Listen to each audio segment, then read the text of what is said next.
Mesdames, Mesdemoiselles, Messieurs, bonjour, bienvenue à cette nouvelle vidéo sur ma chaîne YouTube. Aujourd'hui, je vous propose d'explorer un sujet fascinant, les liens possibles entre Enoch et trois personnages majeurs de la tradition mésopotamienne. Alors Enoch est une figure de la tradition biblique, mentionnée notamment dans la Genèse, où il est décrit comme le septième patriarche du lignage de Seth. Il vécut 365 ans avant que Dieu ne le prenne pour le placer au ciel, le présentant comme un homme juste ayant marché avec Dieu et qui fut enlevé sans connaître la mort. Dans les traditions ultérieures, il devient un sage céleste détenteur de la révélation divine et médiateur de savoirs secrets. Cette figure s'inscrit dans une tradition plus ancienne, héritée du Proche-Orient ancien, et présente de fortes similitudes avec des personnages mythiques mésopotamiens tels que Enmeduranki, Adapa et Etana, qui sont eux aussi associés à une ascension céleste et pour certains à la réception de savoirs divins. Commençons par Enmeduranki, connu aussi sous le nom de Enmedurana de Zimbir, la ville aujourd'hui connue sous le nom de Sippar. Il était un ancien roi sumérien dont le nom apparaît dans la liste royale sumérienne comme le septième roi antédiluvien de Sumer, où il est dit qu'il régnait environ 21 000 ans. Nous remarquons que, tout comme Enoch, il occupe la septième position de cette liste, renforçant ainsi le parallèle entre ces deux figures.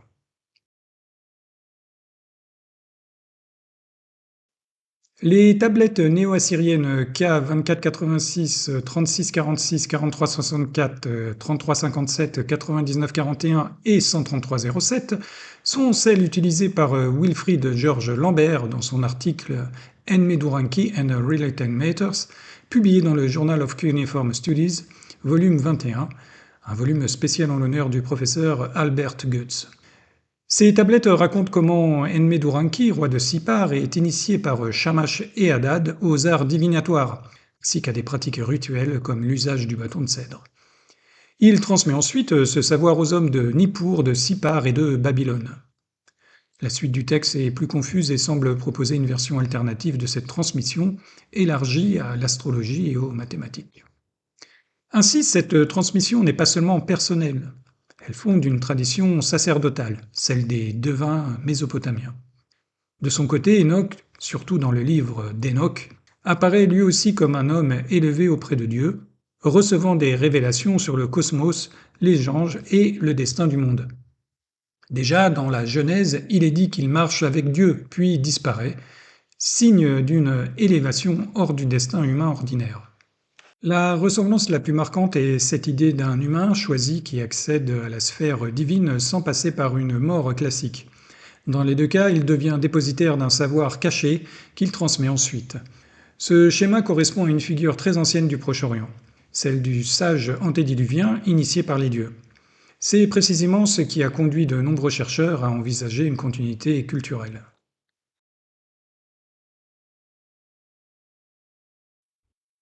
On peut aussi envisager qu'un autre personnage mésopotamien, Adapa, ait influencé la figure d'Enoch, en proposant un modèle ancien du sage humain en relation directe avec le monde divin.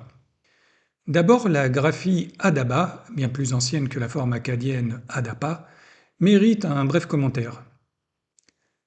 Adaba était un nom de profession à Lagash, à l'époque présargonique, désignant peut-être une activité musicale ou un tambour.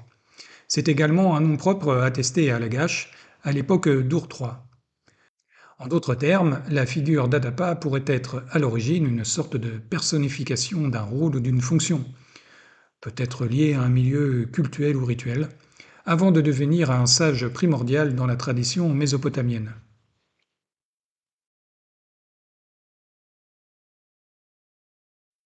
Le nom Adapa servait aussi à désigner le premier Apkallu, parfois appelé Wana, ou Oannes selon Berozos.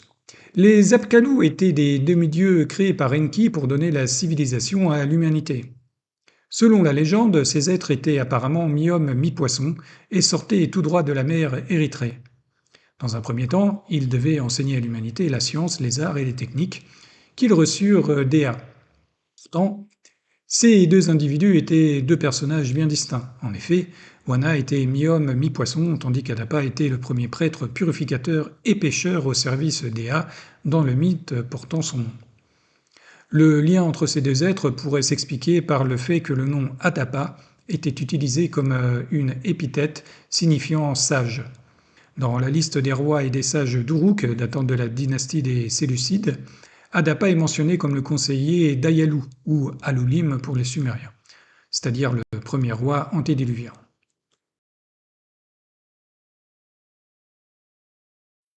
Le mythe d'Adapa est connu en acadien par 6 fragments de textes cunéiformes découverts à El Armana et dans la bibliothèque d'Assur-Banipal à Ninive, et en sumérien à travers plusieurs versions et tablettes découvertes à Tel Hadad, l'ancienne Métourane, et surtout à Nippur, datant de l'époque paléo-babylonienne.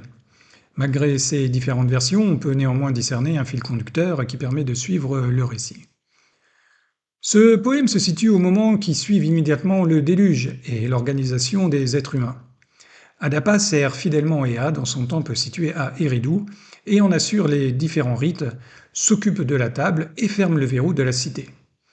Un jour, il prit un bateau pour aller pêcher du poisson pour son dieu.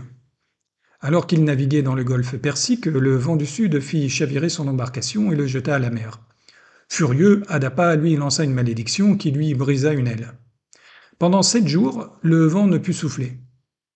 Le dieu Anu fut fort irrité par cet événement et demanda à Adapa de venir s'expliquer dans sa demeure céleste. Le prêtre d'Eridu reçut alors les conseils d'Ea sur la manière dont il devait se comporter à la cour du dieu du ciel. Tout d'abord, il l'informa qu'il devait porter le deuil afin d'amadouer Tammuz, ou Dumuzi, et Ningijida, les 2 gardiens des portes de la demeure d'Anu. Ainsi, il le laisserait passer sans difficulté et parlerait favorablement de lui au maître des lieux. Une fois en présence de son hôte, Ea lui conseilla de refuser toute nourriture aux poissons offertes. Selon lui, ces aliments seraient en fait empoisonnés pour le punir de son méfait contre le vent du sud. Cependant, il devait accepter l'huile pour l'onction et les vêtements qui lui seraient offerts. Une fois arrivé au ciel, il suivit à la lettre ses recommandations et reçut sa grâce auprès d'Anu. Il expliqua ensuite les raisons pour lesquelles il brisa l'aile du vent du sud. Ce qu'Adapa ignorait, c'est que les dieux lui servirent le pain et l'eau de vie. En les refusant, il renonça sans le savoir à l'immortalité qui lui était offerte.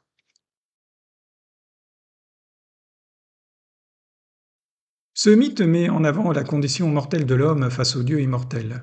Adapa, créé par Ea, se voit offrir l'opportunité d'accéder à l'immortalité par la nourriture et la boisson proposées par Anu, mais Ea l'en empêche. Ce refus, volontaire ou imposé, souligne que l'immortalité est réservée aux dieux et rappelle la dépendance des hommes à leur service. Les interprétations varient, certains voient dans le refus d'Adapa un acte de fidélité ou d'obéissance, d'autres considèrent qu'il aurait pu obtenir l'immortalité pour toute l'humanité, ce qui aurait bouleversé l'ordre cosmique. Au-delà de la question de la vie et de la mort, le récit illustre le rôle spécifique de la prêtrise. Les présents d'Anu sont symboliquement divisés en 2 couples. La nourriture et la boisson, c'est-à-dire l'aspect intérieur, symbolisant la vie et la substance. Les vêtements et l'huile, les aspects extérieurs, représentant le changement de statut et l'intégration sociale. Adapa refuse les présents intérieurs mais accepte ceux extérieurs, ce qui le transforme en invité du ciel et lui permet d'entrer dans le monde des dieux. Le mythe fonde ainsi l'importance et la légitimité de la prêtrise. Les prêtres, bien que mortels, peuvent accéder aux lieux sacrés et interagir avec les dieux. La version sumérienne du mythe suggère un usage rituel ou incantatoire, notamment dans le cadre de la guérison et de l'exorcisme. Adapa se retrouve dans un espace intermédiaire entre vie et mort, soumis au vent du sud, agent du dieu Ea. La narration sert alors à identifier le dieu responsable d'une maladie et à guider l'exorciste dans ses soins. Les actions d'Adapa, refus de la nourriture et acceptation des présents extérieurs, peuvent être vues comme des symboles de protection et de transmission des pouvoirs divins nécessaires au rôle du prêtre.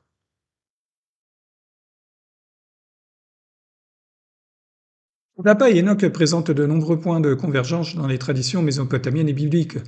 Tous 2 sont des hommes choisis pour accéder à la sagesse divine. Adapa, mortel créé par Ea, se voit offrir la possibilité de devenir immortel et reçoit la connaissance des dieux, tandis qu'Enoch, décrit dans la Genèse comme marchant avec Dieu, reçoit des visions et des révélations célestes et est transporté au ciel sans passer par la mort. Leur rôle sacerdotal ou initiatique constitue un autre point commun.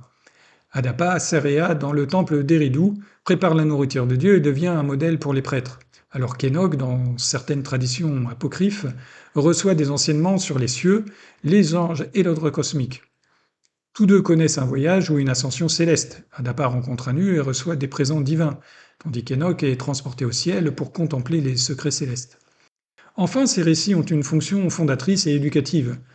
Le mythe d'Adapa est transmis par les écoles d'exorcistes mésopotamiennes et parfois utilisé comme incantation ou récit identitaire, tandis que l'histoire d'Enoch est conservée dans les textes apocryphes et influence la tradition religieuse juive et chrétienne. Ces similitudes conduisent certains chercheurs à voir en Adapa une préfiguration ou un prototype des figures bibliques comme Enoch, incarnant l'homme sage, proche du divin, initié au secret céleste et médiateur entre les dieux et les hommes.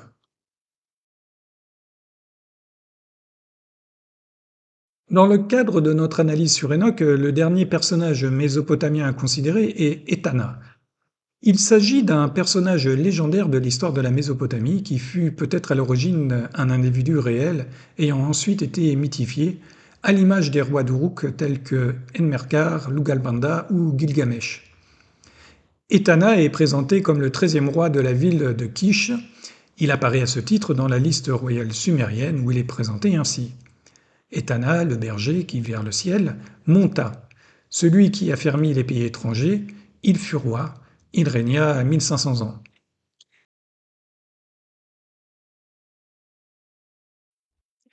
Il est surtout connu pour le mythe d'Etana. Il serait à l'heure actuelle le seul récit dont nous disposons à son sujet.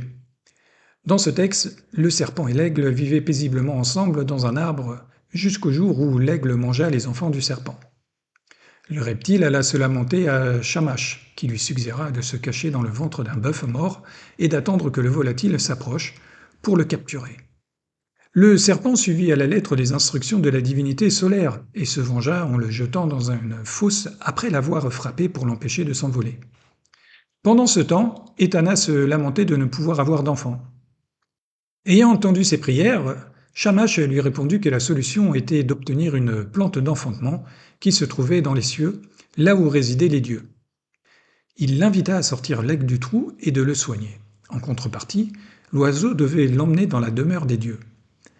Dans un premier temps, l'aigle refusa de l'aider, mais il finit par céder après qu'Etana l'ait longuement imploré. Celui-ci monta ensuite sur le dos de l'animal et ils commencèrent leur voyage. Alors que la terre devint de plus en plus petite au fur et à mesure de leur ascension, Etana a perdu son sang-froid et voulut redescendre. Il tomba alors du dos de l'aigle qui réussit à le rattraper in extremis avant qu'il ne s'écrase sur le sol. Le reste du récit est malheureusement très lacunaire. Cependant, nous pouvons supposer qu'il acquit la plante de fertilité car, selon la liste royale sumérienne, il vécut 1500 ans et eut ensuite un fils nommé Bali.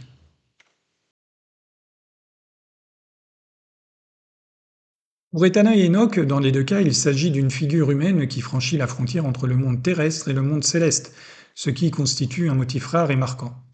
Ce parallèle a conduit certains chercheurs à envisager une continuité culturelle entre les traditions du Proche-Orient ancien. La différence essentielle reste que le voyage d'Etana répond à un besoin concret lié à la royauté et à la descendance, tandis qu'Enoch acquiert une dimension spirituelle et cosmique beaucoup plus développée dans les traditions ultérieures. Même en absence de preuves directes d'emprunt, ces récits semblent s'inscrire dans un même horizon symbolique, où certaines figures humaines sont exceptionnellement élevées au rang d'intermédiaires entre les hommes et le divin. Ainsi, les liens entre Etana et Enoch ne sont probablement pas le fruit du hasard, mais reflètent une continuité profonde des représentations religieuses et mythologiques dans l'Antiquité. Voilà, c'est tout pour aujourd'hui. J'espère que vous avez pris beaucoup de plaisir à suivre cette vidéo. N'hésitez pas à me contacter si vous avez des questions. Encore merci et à la prochaine.